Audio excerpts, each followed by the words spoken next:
Thank you. So I'm Shane Fitzgerald. Thanks to Borough Halford and everybody for coming out tonight and letting us present to you. So I'm a structural engineer with John A. Martin and Associates down the street, 65-year-old engineering firm. And really what we wanted to do tonight is talk to you about ways that we can contribute from a sustainability standpoint in the built environment. So, you know, structural engineers sometimes aren't really looked at in that way, I guess, in terms of, I guess, our technical contribution, despite, you know, designing the superstructure and foundation and walls, floors, and ceilings that we live in and work in. But so anyway, if you would advance the slide. So how can structural engineers have a meaningful impact on sustainable built industry? So really what I wanted to do is touch a little bit on mass timber and tall wood buildings. This is a subject matter that's, honestly, I can't do it justice in 3 minutes, 13 seconds a slide. I mean, it's really one of those things that takes a bit of time. This is just a map of the amount of forest in the US on the left. The dark green is over 75% forested, 37% on average in the US. For those who don't know what mass timber looks like, we're talking about cross-laminated timbers. These are wood planks that are essentially 20, 30 feet long, wood columns. They work in a gravity system.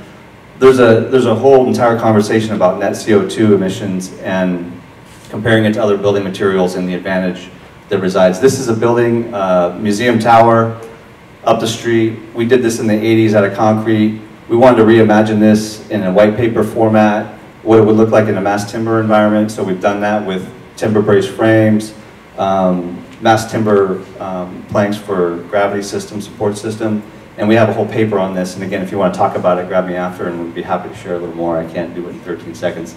This is what it looks like. This is what essentially an open, uncovered CLT system looks like. It's a very attractive system, architecturally, exposed soffits, columns. I think for those of us in the design industry, it's really nice.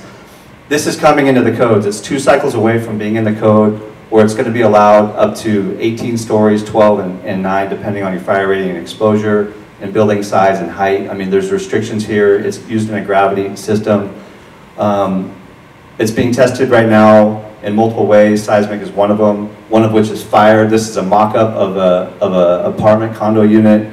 CLT, fully wrapped in drywall, building contents as you would have in a condominium setting, living room, bedroom. This is a 3-hour sustained fire, what you're seeing here.